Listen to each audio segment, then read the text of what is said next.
you hear it? No. I'll go.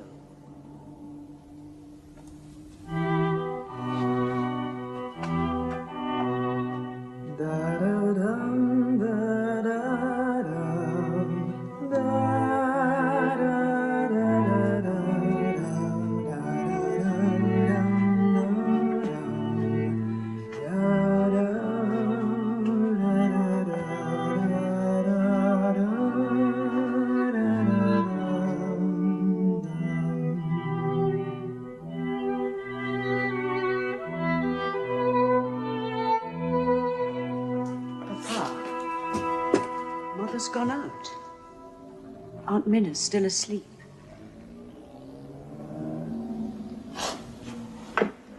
She's not well. The doctor says she needs another operation on her eyes. Come.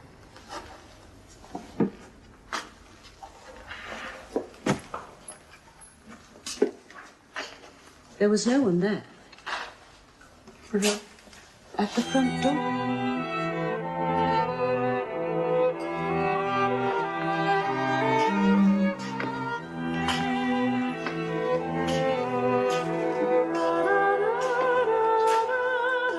She was like an Amazon. An Amazon painted by Rose.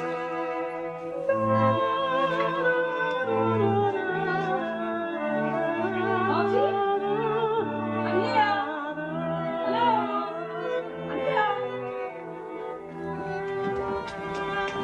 I'm here. Marty! Marty. We were expecting you tomorrow. Yeah, I got fed up with Prague and this weather, even window shopping calls. Oh, how good it is to see you. Ah. Oh, no. Sigmund. How splendid you look. Hi. Oh, I look like a stork caught in a thunderstorm. And you? Let me look at you.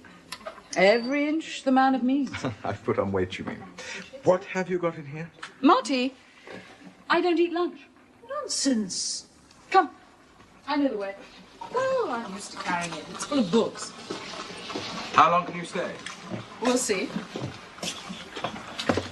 Oh, you have put on weight. A good sign. You're prospering. Despite what Marty says. Why? What does she say? I understand we're all your patients now. Even the children aren't safe from your scrutiny. She wrote that you're causing a scandal. I hope so. Good. I want to hear all about it. Ugh. Horrible old Vienna. How can you stand it? Our esteemed colleague, the late Maître Charcot, insisted that a predisposition towards neuroses lay hidden in the womb of heredity. But this evening, I propose to argue that the decisive source lies in a no less mysterious but less remote territory and consists of real events in the patient's own life. Gentlemen, the predisposition to neurosis derives from sexual shock in childhood. I myself have recently treated 17 cases whereby patient deciphering, the illness can be traced to a sexual assault in their earliest years. In the main by teachers, nursemaids, governesses. Saxa loquuntur, like stones, the memories of childhood, mute for so long, speak to us. And the 1,000-year-old question of the origin of psychological disturbances can at last be answered. Gentlemen, we have found what Charcot sought, the true source of this many-watered Nile. My dear Wilhelm, as you anticipated, my infantile seduction theory met with a frigid reception from the Society of So-Called Physicians. I shall not lecture there again. In short, my isolation here is now complete, and I must gather my forces for a long and solitary journey. Rather a pleasant prospect, were it not for my current state of mind. My father is failing fast. At 82, he has little heart for the fray. His last illness is dreadful to behold. and is evoking unforeseen turmoil inside me. It's as if I've used up all my ideas simply treading water. And our household has been further shaken up by the arrival of Marta's sister, who presents herself as something of a free spirit and regards our settled routine with a humorous eye. She says I'm growing fat. She means bourgeois. If only she knew. Herr Bauman's entertaining again? On the stairs I passed the most entrancing creature. Not the Orient. Alexander. If you only knew how I miss the old town and the woods, even the mud in winter. Remember the Lubina and our bridge floods the water. Yes.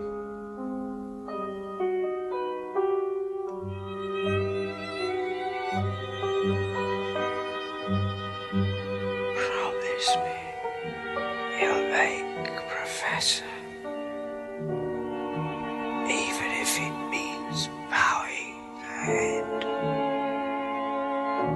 No matter what it means. You are a cruel child. Your mother left with the others. But I loved you. Help me. Ziggy, please. You'll only tire him. Go away! In order to understand, in order to rid yourself of the confused emotions which haunt your adult life, you must go further back to a time when your very presence threatened to destroy your parents' love, and when your demands made a lover of one and an enemy of the other. This inexorable family drama returns disguised in adulthood. A landscape peopled for the grown-up boy by figures of threatening authority and reincarnations of motherhood, as it is for the grown-up girl by jealous maternal counterparts and likenesses of her father. A landscape of ghosts. Where's the man? Wait there.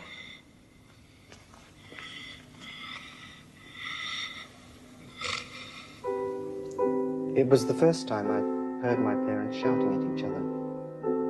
I'd come into their bedroom late at night. My father ordered me back to bed. I could hear them shouting from my room. I felt a strange excitement. Fear and pleasure mingled. Exaltation. Terror.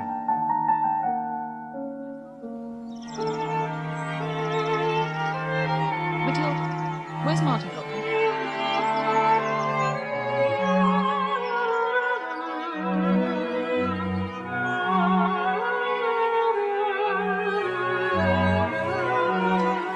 I can't see Martin. Minna, leave the girl. She's promised to keep an eye on him. I'll go.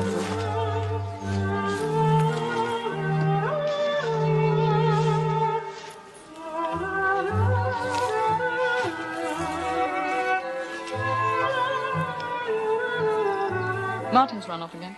You'll get used to it. Really? Marty can be so feckless. The children seem all right to me. Of course, she was a thoroughly obedient child. Never stood up to anyone. I often used to wonder why you chose her. You mean instead of you? Oh, be serious. I loved her. And now? Now I'm married to her. And sooner or later you'll take a cab. A woman is like a little. Sooner or later you take a cab. That is, if you haven't already found one. Having disagreed on it. Would you tell me so little?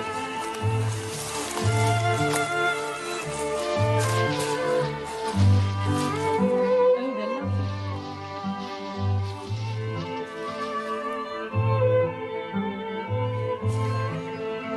lovely. Put them there with the rest, then everyone can enjoy them.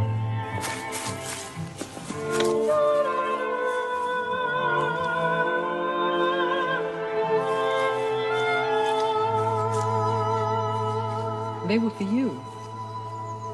Siggy, what, do you want your daughter to honor the Madonna? I did, when I was a child. It's true. My nurse was a Catholic. When my parents were away, she used to take me off to church. I can still see her squat, ugly bulk before the candles. Oh, yes, she taught me all about her Catholic heaven, and above all, about her Catholic hell. And a few other things besides she taught me. Oh? Until she was dismissed. For stealing. That's only something I've recently discovered. Teresa was her name. I've been remembering more and more about my childhood. Including these other things the nurse taught me? She filled me with ambition. Told me I'd become a great man. And on the other hand, made me feel very clumsy in a different department. And you remember all this? It's coming back. I'm beginning to believe that dreams consist of things we've seen in infancy, while fantasies derived from things we've heard. And neurotic behavior from the kind of sexual assault I'm increasingly concerned with. Of course, that could all be nonsense. Do you think?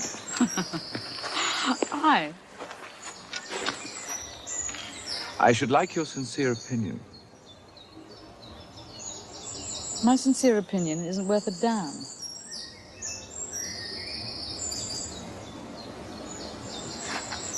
Come, we've lost the others. You know what you were saying just now about Marta? Hmm? I want you to understand. It's very important for me to have someone who can bring me back to mundane things. Very important. She's the center of my life. She says she's going to Hamburg shortly, for a week or two. Why? I mean, why now? Before your father's funeral? It seems a little strange to me. It isn't strange at all. Your mother isn't well. They haven't seen each other for a long time. Besides, I'm not very easy to comfort at this moment. I have no use for it.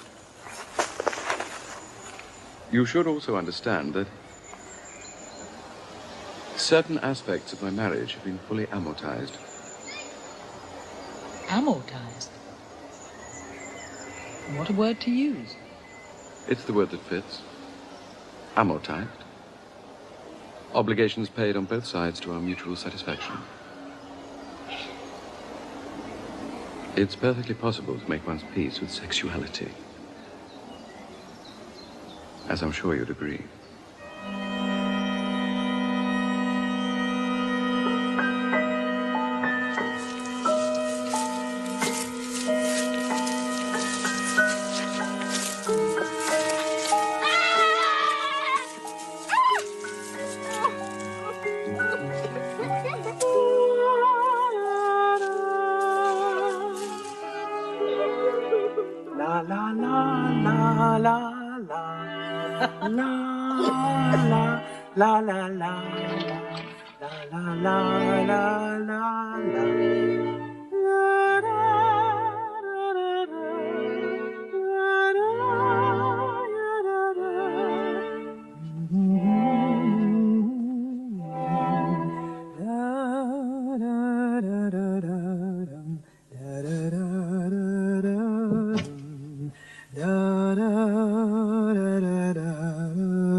Where did you learn that song? It's Moravian. Is it? While I was a governess in Bruno. Possibly. Have you finished work?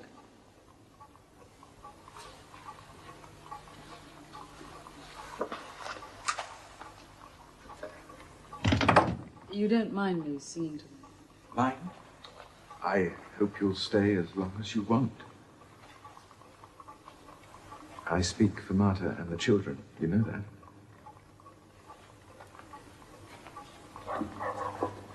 For you? Especially the children.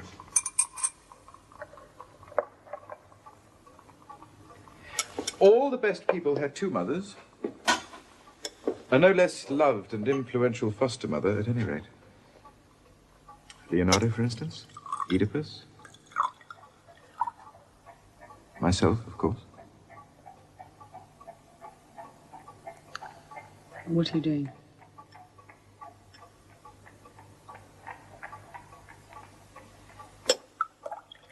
You know the story of the bereaved husband who was discovered in the arms of the housemaid on the day of his wife's funeral? He looks round quickly and exclaims, "Do I know what I do in my grief?"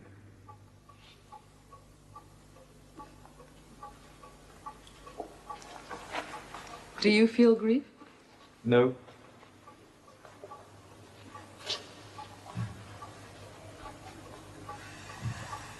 Not even today. Nothing.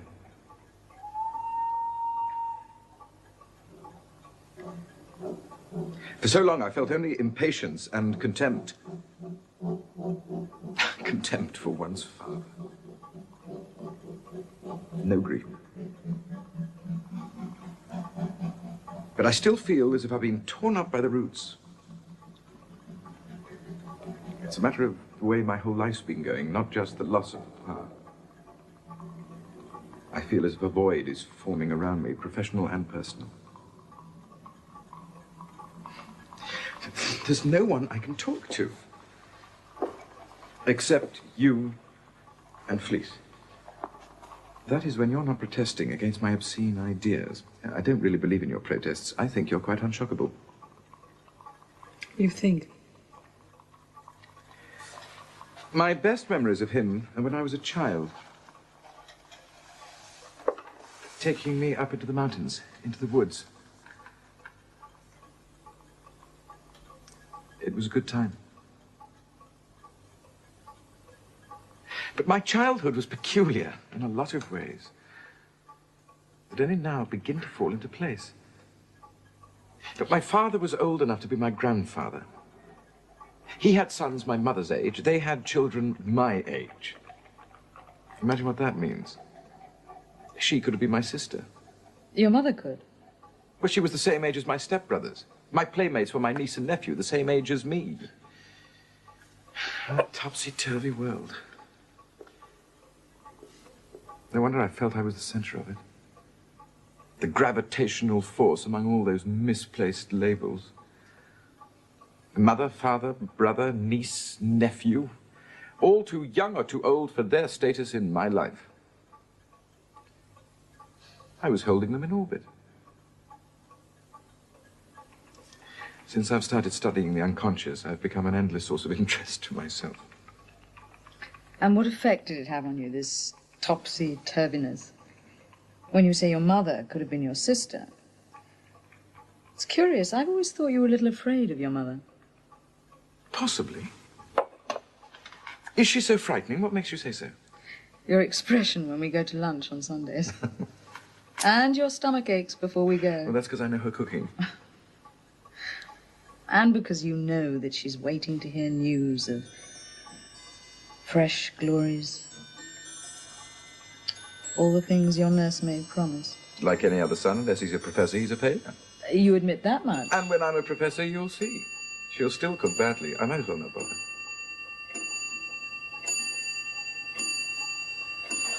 What does it take to become a professor? Ah, to become a professor, you have to be popular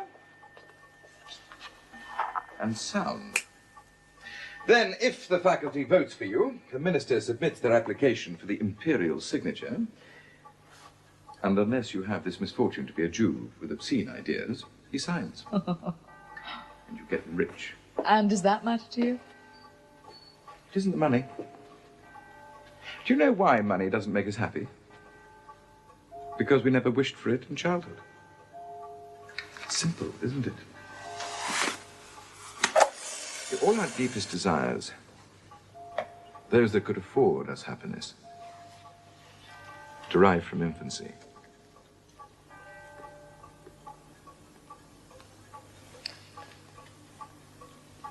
If not the money, then the fame at least. You wanted that in childhood? I was taught to. Yes, I shall apply for the professorship and go on applying if my constitution can stand it. It's like the old Jew on his way to Carlsbad who gets thrown off the train at every station because he hasn't got a ticket. And they say, "Where are you going?" He says, "To Carlsbad, if my constitution can stand it." You do realize baptism is the ticket. If I were to join the pitiful crew rushing to the cross, like Martha's Uncle Jacob, I understand Mahler's thinking of doing it for the directorship of the opera. I'd rather starve than crawl to Rome. Oh, I don't know. You've got a zest for martyrdom, it seems to me. That's one qualification. To be a Christian, you think? No, to be Christ, certainly, but that's quite different. I do fear poverty. From childhood. It's like the wild horses of the pampas. I remember reading about them when I was a boy. Once they've felt the lasso around their necks, they retain a certain nervousness for life. I really did believe this most recent development, the seduction theory, would make my name. Far from it. Even my patients are nervous of it, and self-analysis is hardly profitable. I have a banker, a distinguished neurotic, who'd fled from me just as he was about to reenact the crucial scenes. That's what makes it so difficult at the moment.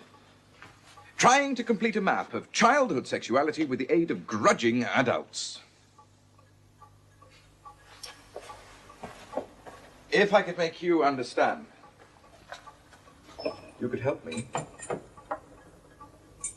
The whole business is a mystery. No one's explored it yet. Literally no one. I have no authorities to guide me through this jungle, this primeval jungle, in which at first, as with the animals, all kinds of sexual zones, which are later prohibited, exert power. The mouth and throat, the anus. In time, we learn to turn up our noses at certain things. Feces, for instance. We feel shame and disgust. Our sense of smell is recruited to this new and moral universe. The beginnings of repression. But at what precise stage has never been determined. See, I believe that somewhere in this journey through our sexual prehistory, what overwhelms the ego and creates a psychosis rather than a mere neurosis is sexual abuse by adults. Of that much I'm certain. Unfortunately, my patients' memories are rarely exact when it comes to the stages of infancy. My own are equally hard to date. However, if it were possible to investigate children's reactions at different ages... How would you do that? Quite simply, it would involve testing their responses without alarm. Of course, when I spoke to Marcia about using our children, she was appalled. I thought perhaps you might feel differently. If I understand, you mean present them with... Feces, say, at a particular age? Yes. Or rather, simply observe.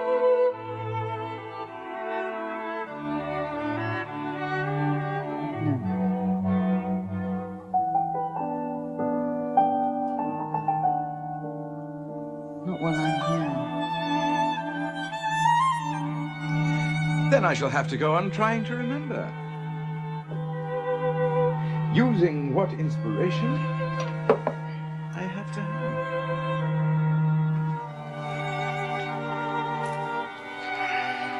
Sing me the song, the lullaby. You can't imagine how ugly Teresa is. Like some fairy tale witch. Do you know, I've discovered the explanation as to why witches fly. Can you guess it? Their broomstick is the great Lord Penis. Tell me, does Marta ever complain? When you come away to these congresses of ours? Not in the slightest. Why? Does Ida mind? Yes. A little. You look tired. Why don't you take a holiday away from the family? Go to Italy. I spent the most enchanting time there when I was convalescing. Quite astounding. I don't want to go to Italy. Very well. Did I tell you about a patient of mine, a woman, who persistently hallucinates enormous snakes? The meaning requires no explanation, obviously, but I thought that through her case, my idea of bisexuality might shed some light on the whole question of repression. Yes, indeed. I've been meaning to write to you about it, and also to send you some novels by C.F. Meyer. Do you know him? The theme of bisexuality is very strong in his work. Also of incest between brother and sister. Oh? Meyer, the novelist. I would say he owes a lot to Nietzsche. The idea that certain individuals can transcend taboos. I understand it derives from experiences in his own life. And it's made me sensitive to certain resonances in my own. After my sister's death, I simply blotted out all my childhood emotions towards her. Until when Ida came along, it was like a reincarnation. Perhaps you guessed I never felt able to tell you about it. He, too, makes much of the Italian landscape. Lago Maggiore. Wilhelm, I've told you I don't want to go to Italy. I want to stay here and suffer. God willing, unravel the workings of repression, solve the problem once and for all. My personal suffering. If needs be. The last thing I want is to be surrounded by more symbols of repression. All those churches. Those dreadful saints and martyrs glorying in their pain or carried up to heaven for denying their simplest instincts. To love and war and wallow in what life has to offer us. God knows it's brief enough. It's all holiness is, saintliness. The residue of sacrifice. I refuse to find it beautiful. What you're talking about is mere piety. Italian art is one of the wonders of mankind. But what does it amount to? Those upraised, suffering eyes beneath their halos. The disguised bloodlust of persecution. The persecution of any other race or creed that refuses to join them on their stations of the cross. The cross! It leads inexorably to the rack. I don't suppose that for once you could surrender to the transcendent beauty of the images. Just that. Go to Rome, to Orvieto, and instead of analyzing it,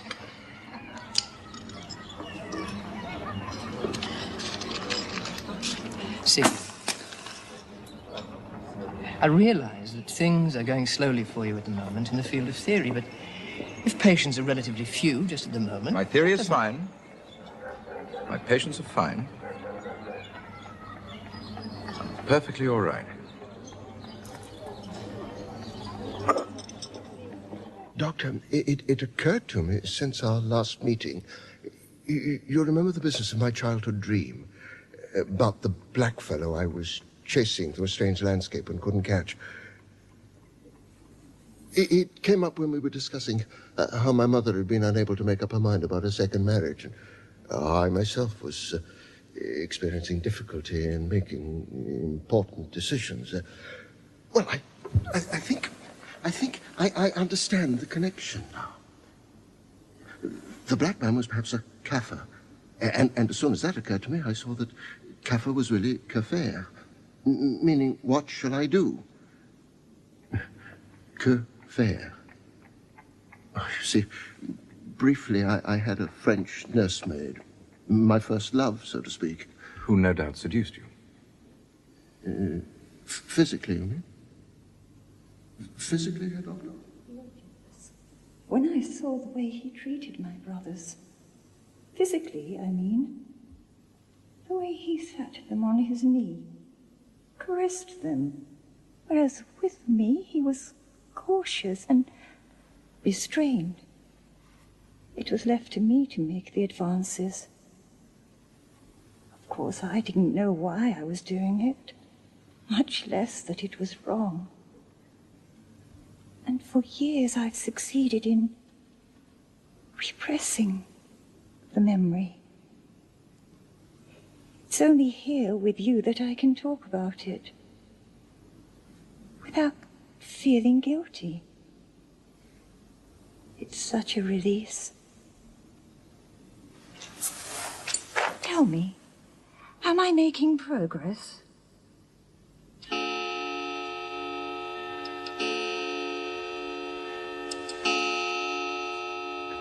Marty's gone to bed.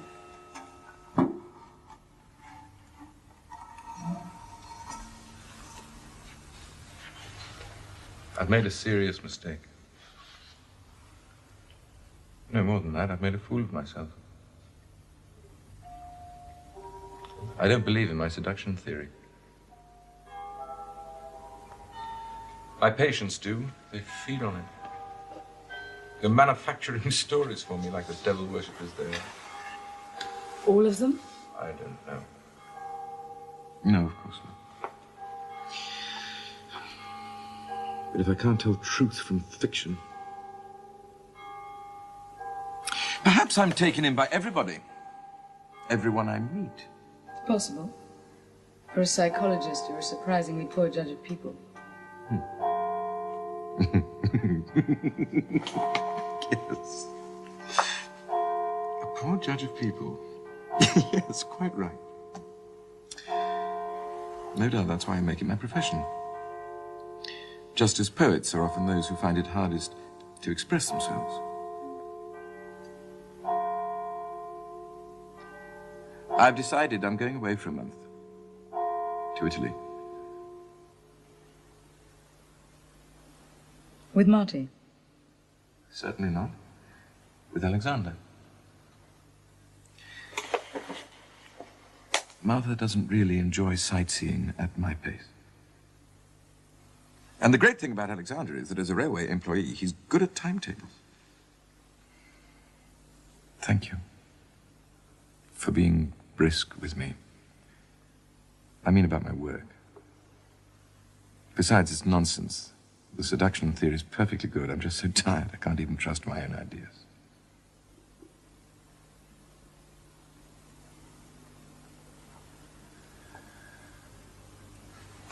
Have you read this?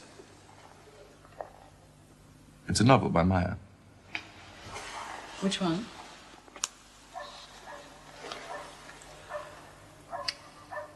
Yes, I know it. You do? It's remarkable. Fascinating subject. Where are you going in Italy? Lago Maggiore? No. No. To Rome, I suppose. I don't know. I haven't decided yet. But apropos Rome, I have applied for the professorship. And in Rome, I shall be surrounded by Madonnas. I shall tell myself that, after all, she did belong to our race. A Jewish virgin. Like you.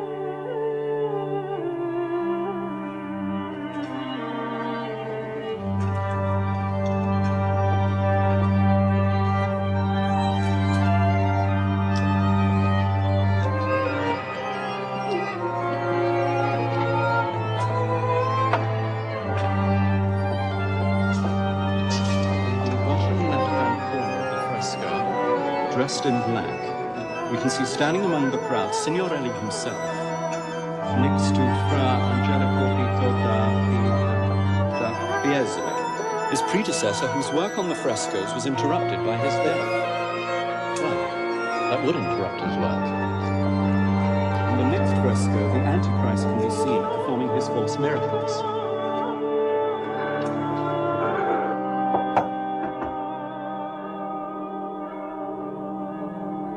It's me.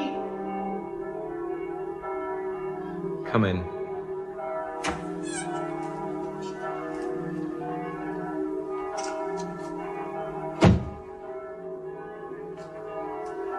My God, it's hot in here. Leave them shut. I'm sick of the sound of bells.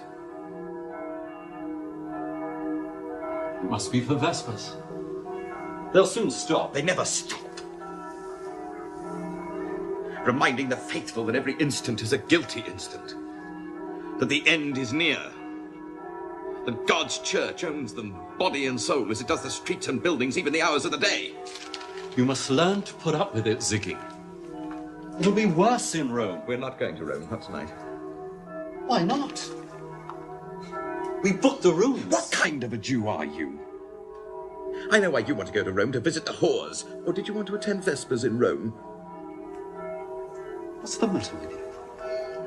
You want to go to Rome. Another time. As our great predecessor might have said. What predecessor? How slow you are. Our Jewish predecessor. Hannibal.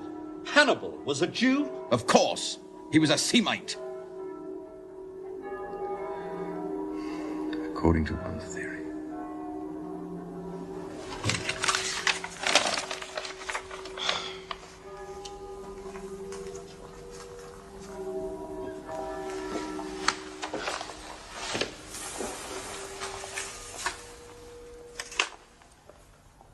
When Papa was dying,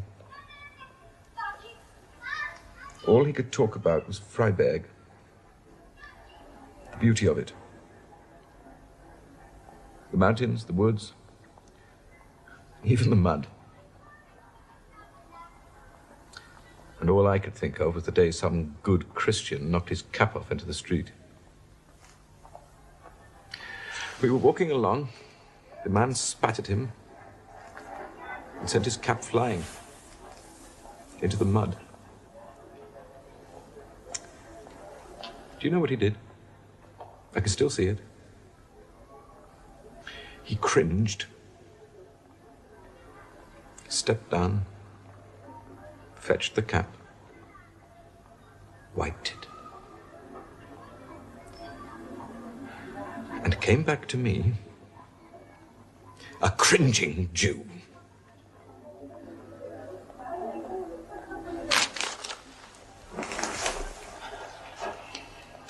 There, read it.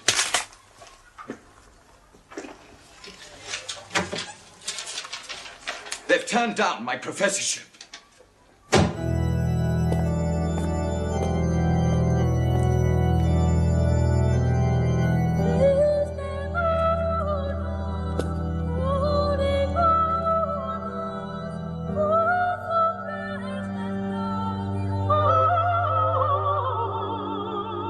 Seeing them alone at night, I had no choice but to confess their splendor. But my dear Wilhelm, there was nothing transcendental about these images, nothing pure or abstract, nothing.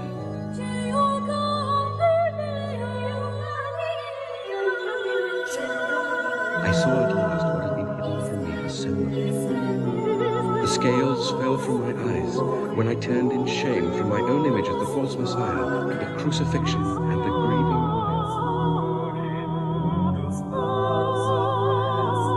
The effigies that had pursued me since my arrival here began to speak.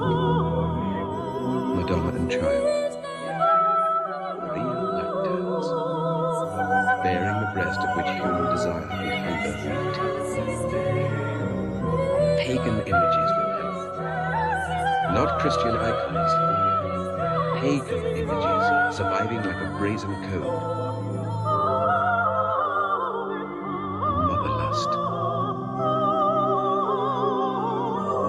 universal longing for the mother.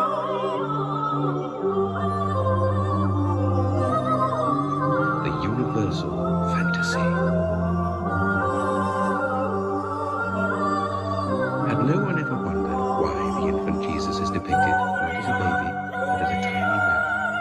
A supernatural man-child gazing up at the Virgin from under fully formed adult eyebrows. Why had it taken me so long to understand? It is the child who lusts like pagan Oedipus for the sublime erotic union, not the parent who abuses the innocent child. The lusting infant at the breast was me, the pagan antichrist in every child, mocking the pious gaze of civilized humanity.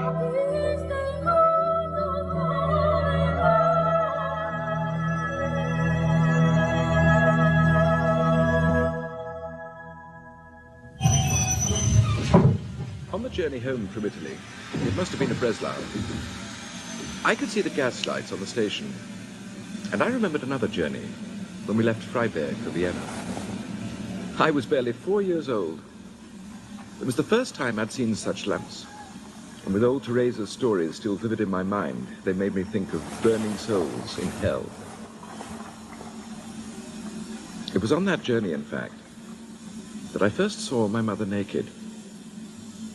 And as I now realize, of course, desired her. She was occupied with little Julius, my brother. Poor child, how I hated him. His death sowed the first seeds of guilt in me, which have been flowering gloriously in recent months. By the time I reached Berlin, I was in a state of high excitement, as you can imagine, even confusing fleece with little Julius, my childhood rival. I gave him short shrift, I'm afraid, but he'll recover. I wish you could have both been with me there in Italy.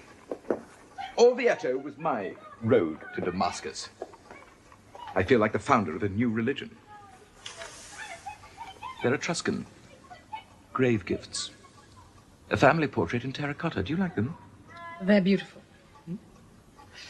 And relatively inexpensive. My dear, forgive me. It's bath time. Marty, don't go. I've got more to tell you.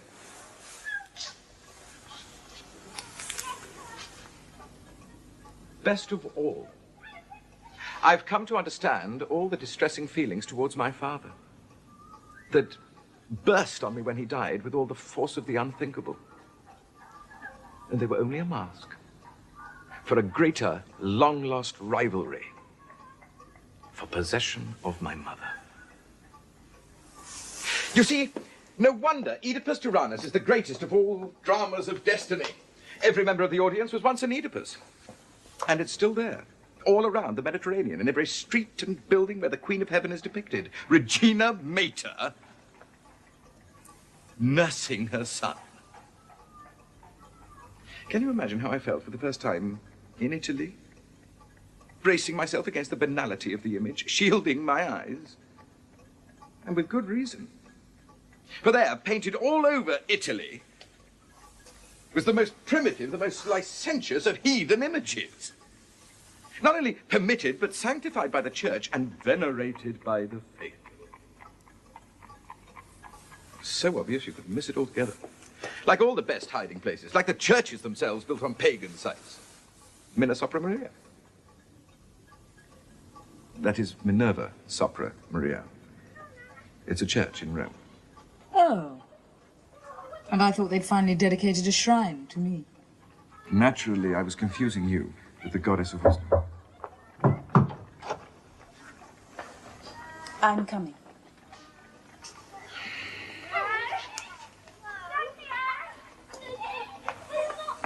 Does it distress you, what I've been saying?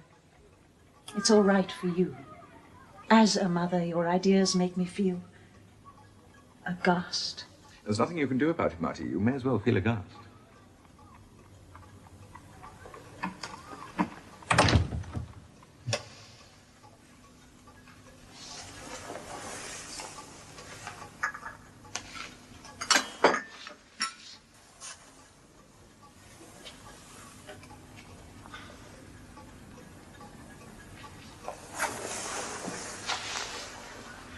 Do you know what Fleece said when I told him about it? Don't let the artist in you overwhelm the scientist. I didn't expect that from him.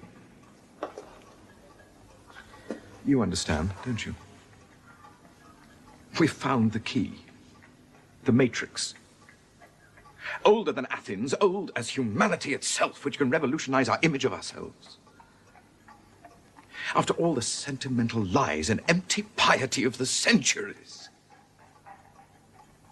It's my supreme achievement. A discovery fit to rank beside electricity, beside the wheel, nothing less. Aren't I to be allowed my moment of triumph? From what you've said, it seems to me that you've turned all your work on its head. Now it's the children who are the seducers. In their imaginations, yes. In a passion play, we all try to forget, but it surfaces again in every one of our adult attachments. The mirror of our childhood drama. How could you know? If we've forgotten? Because I've lived through it again, been a child again these last few weeks. In dreams. In waking dreams, too. Seeing childhood rivals in my dearest friends. Renewing childhood love. When you talk about your feelings that way, as though this were another of your cases. It's my only case. And I've been astonished to discover how carefully one hides the really intimate things from oneself as much as from others. It comes to the same thing. As we grow up, we become strangers to ourselves, to the things we learn to call perversion, the natural things. Incest, sodomy, murder. And are you going to tell the world they're natural? Yes.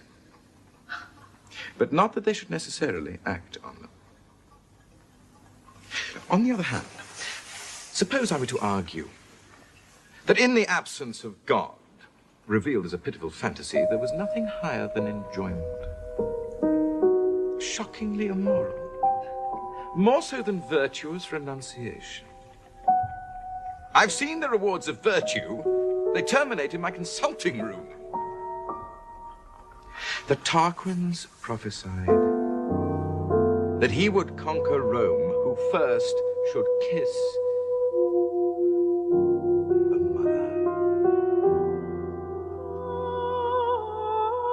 Metaphorically speaking, of course.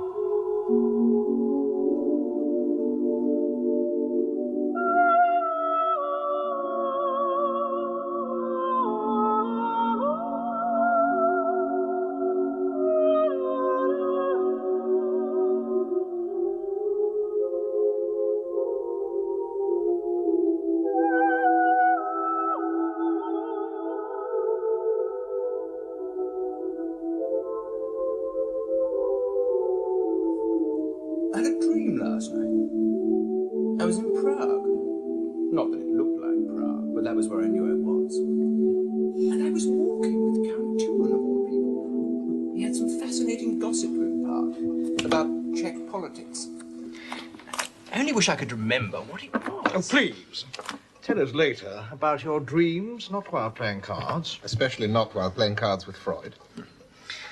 That doesn't usually stop you. As Sigmund's the one who never lets us eavesdrop on his dreams. Yeah. Very well. The other day, I dreamt I was climbing the stairs in a state of undress. Really? That's quite enough. What's your trip, Siggy? 150. 40, yes. Good. I know what Tuan was telling me. It wasn't about Czech politics. It was about Turkish politics. Anubis, do shut he up. Was expanding the view. No. I find it interesting. I have an hour free on Wednesday. Thank you.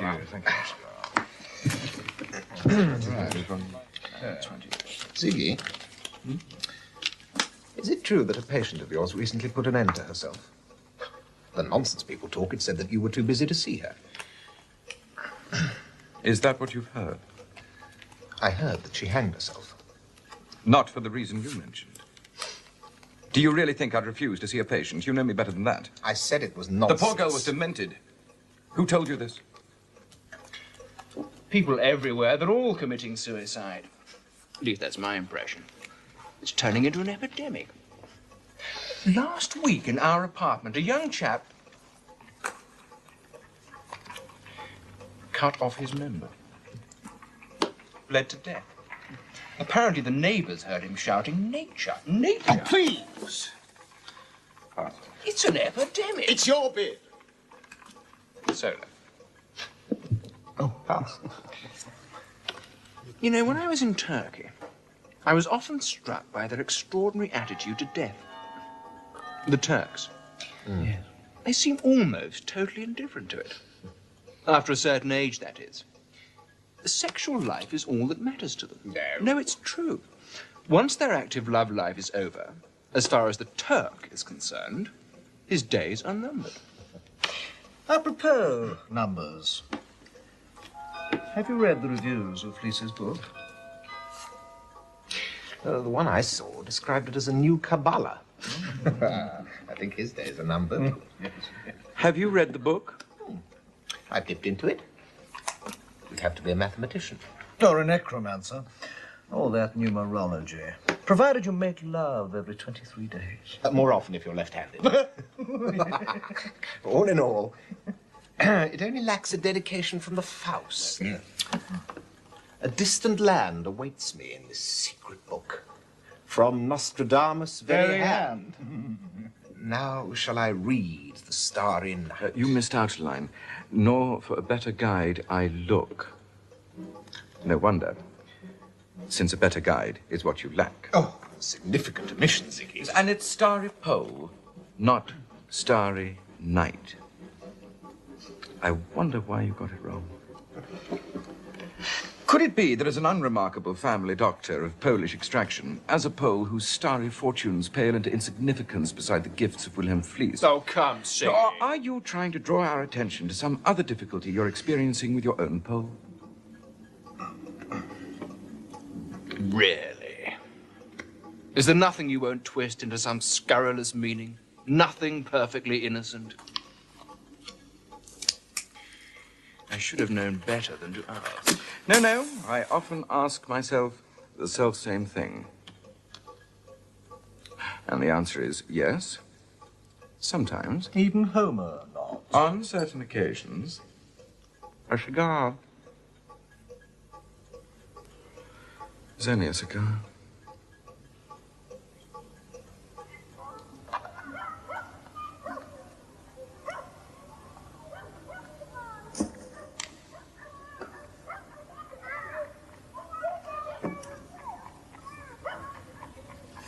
Marty, I wish you'd come with me. You know I can't. You can. We'll go as slowly as you like.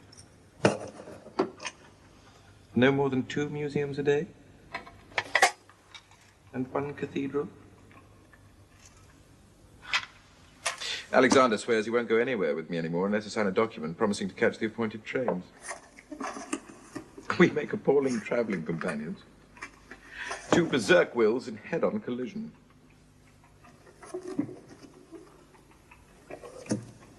You can understand why I want to go back before the summer's over and patients start returning, God willing. Of course. Go then.